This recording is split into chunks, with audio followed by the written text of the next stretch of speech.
एक महीने से सविता के व्यवहार में आए परिवर्तन से सतीश जी काफी परेशान थे। उन्हें कुछ समझ नहीं आ रहा था कि आखिर बात क्या है। सारा दिन चहकने व होठों पर मुस्कान लिए घर के कामों में व्यस्त रहने वाली सविता अचानक से शांत कैसे हो गई है। सविता का ईश्वर पर पहले भी श्रद्धा और विश्वास था, लेकिन इस प्रकार वह सारा दिन ईश्वर आराधना में नहीं डूबी रहती थी। सभी से मिलती जुलती थी, बातचीत करती थी। इस तरह से खोई खोई सी और शांत तो कभी नहीं रहती थी। सविता कम से कम दिन में एक बार तो अपने दोनों बच्चे बेटी शुभांगिनी और बेटे शुभम से जरूर फोन पर बात करती थी।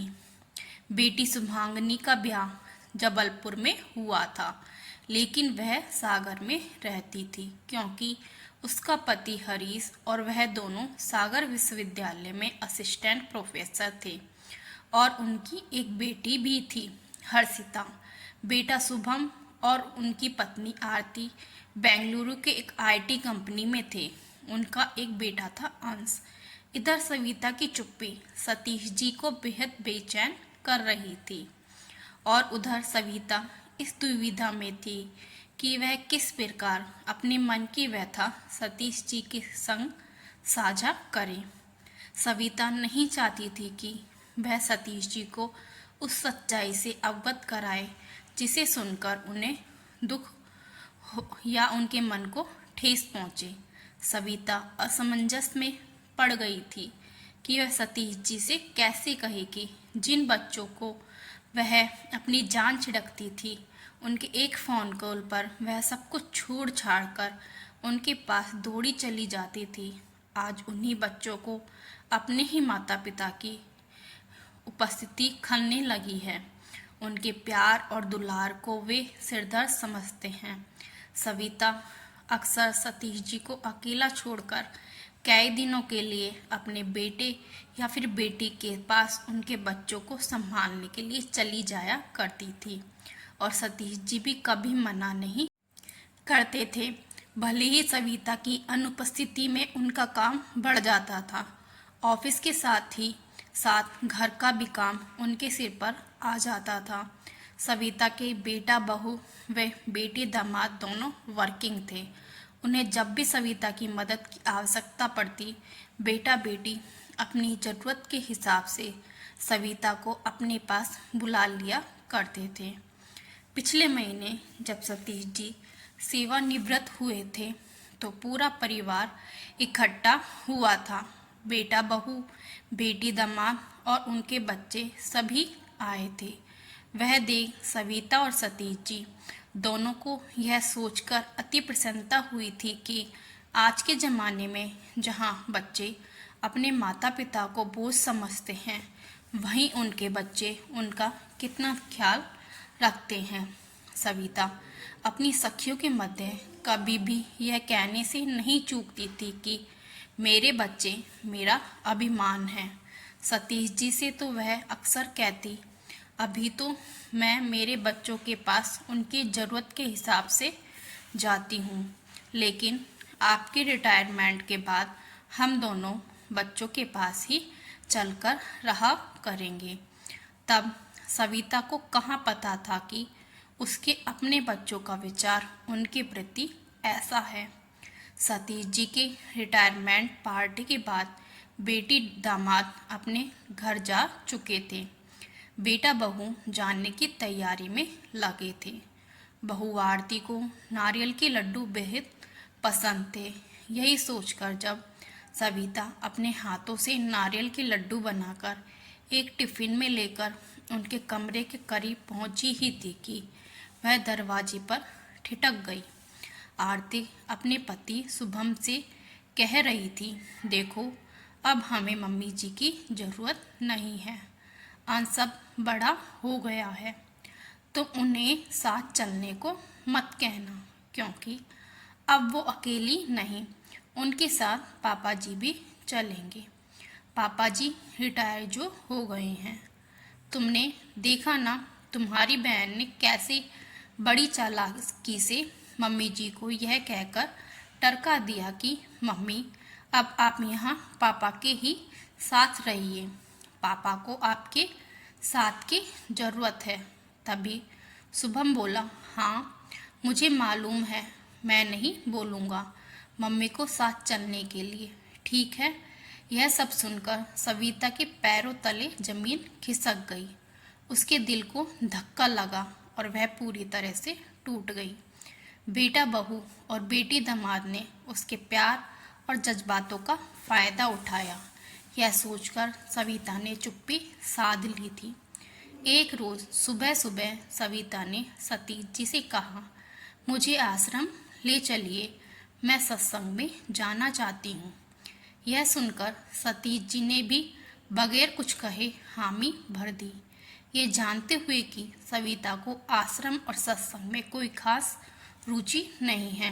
दोनों तैयार होकर शहर से दूर स्थित एक आश्रम में सत्संग एवं मन की शांति ढूंढने के लिए निकल पड़े। सविता अपने चित्त को शांत करने के लिए कार में भी भजन सुनने लगी। सतीश जी बिना कुछ कहे चुपचाप ड्राइव करते रहे। शहर से काफी दूर हाईवे पर निकल आने के बाद भी सविता चुप ही रही। तभी अचानक कार बंद हो गई। काफी कोशिशों के बावजूद वह स्टार्ट ही नहीं हुई। तब फिर सतीश जी ने कार सर्विसिंग सेंटर में बात की तो उन्होंने बताया कि उनका एक ब्रांच हाईवे पर कुछ दूर में है, थोड़ी ही देर में मैकेनिक पहुंच जाएगा, तब तक वो वहां इंतजार करें। हाईवे पर दूर दूर तक कोई नजर नहीं आ रहा था। तभी सतीश जी ने देखा रोड की दूसरी तरफ घास फूस से बनी एक छोटी सी झोंपड़ी दिखाई दे रही है। मैकेनिक के आते तक दोनों को वहीं रुकना था, सो दोनों उस झोंपड़ी की ओर बढ़ गए। झोंपड़ी पर पहुंचे तो वहां एक बूढ़ी औरत मिली जो स्टोव में दूध उबाल रही थी।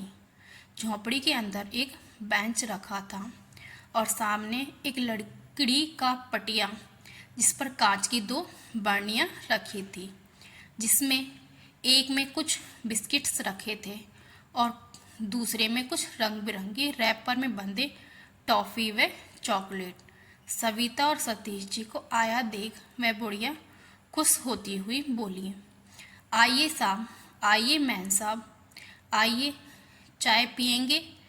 मैडम, अदरक इलायची वाली चाय बनाऊं?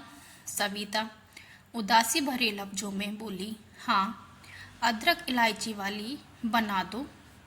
चाय चढ़ाती हुई उस बुढ़िया ने कहा, कहाँ जा रही हैं मैडम आप लोग? सविता ने अनमने ढंग से जवाब दिया, आश्रम जा रहे हैं सत्संग के लिए। अच्छा कहकर वह बुढ़िया थोड़ी देर रुक गई, फिर बोली, मैडम वहीं आश्रम से कुछ ही दूर पर एक पिकनिक स्पॉट है, वहाँ भी चले जाइएगा, वह भी बहुत अच्छी जगह है। अभी यह सब बातें हो ही रही थी कि कार सर्विस सेंटर से मैकेनिक भी आ गया और सतीश जी और उसके साथ कार की तरफ चले गए। चाय बनाती हुई उस बुढ़िया ने फिर से कहा, मैडम चाय के साथ कुछ बिस्किट भी दे दूं? हाँ बिस्किट्स दे दो। तब तक सतीश जी भी आ गए। छोटे छोटे कांच के गिलास में चाय और एक चीनी मिट्टी के प्लेट में 4 बिस्किट्स देते हुए वह बुढ़िया बोली, लीजिए आप लोगों की गर्मा गर्म चाय बिस्किट। झोपड़ी में बैठे रहने के दौरान सविता ने यह गौर किया कि सारा काम वह बुढ़िया अकेली कर रही है।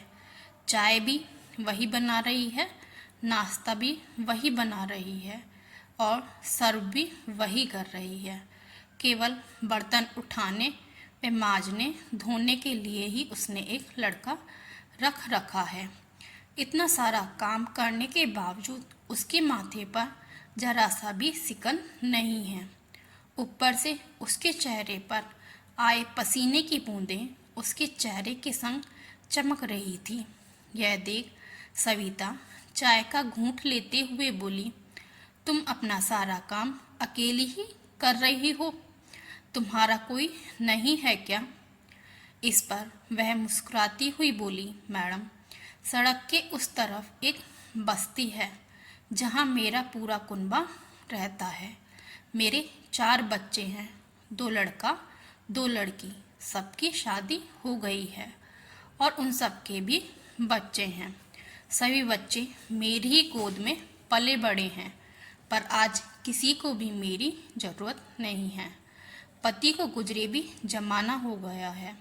फिर वह थोड़ी ठंडी सांस भरती हुई बोली, अब मैडम इस दुनिया में अकेले आए हैं और अकेले ही जाना है, तो क्यों किसी के साथ की उम्मीद करना। अब बच्चों को मेरे साथ रहना पसंद नहीं है तो ना सही, मैं क्यों इसका गम मनाऊं और इस बात पर रोऊं। दिन भर यहाँ काम करती हूँ, चाय नाश्ता बेचती हूँ और आराम से रहती हूँ। अकेले हैं तो क्या गम। उस बुढ़िया की बातें सुनकर सविता सोचने लगी, जब ये अकेली इतना खुश रह सकती है तो वह क्यों नहीं। उसके साथ तो उसका हमसफर भी है। बुढ़िया की बातों के साथ साथ सविता और सतीश जी ने चाय पी ली। तब तक कार भी ठीक हो गई। चाय और बिस्किट्स के पैसे दे जैसी ही सविता और सतीश जी कार में बैठे, सविता ने कहा, आश्रम नहीं, आश्रम से आगे जो पिकनिक स्पॉट है वहाँ चलते हैं। ऐसा कहते हुए सविता ने रेडियो पर एफएम का बटन दबा दिया, जिस पर गाना बज रहा था, अकेले हैं तो क्या गम है। उस बूढ़ी औरत से मिल कर सविता के होठों की मुस्कान लौट आई थी और चेहरे पर पिछले 1 महीने से जो गम के बादल छाए हुए थे वह भी छट गए। तो दोस्तों, अगर आपको हमारी यह कहानी पसंद आई हो तो लाइक, शेयर एंड सब्सक्राइब कीजिएगा और कमेंट करने ना भूलिएगा।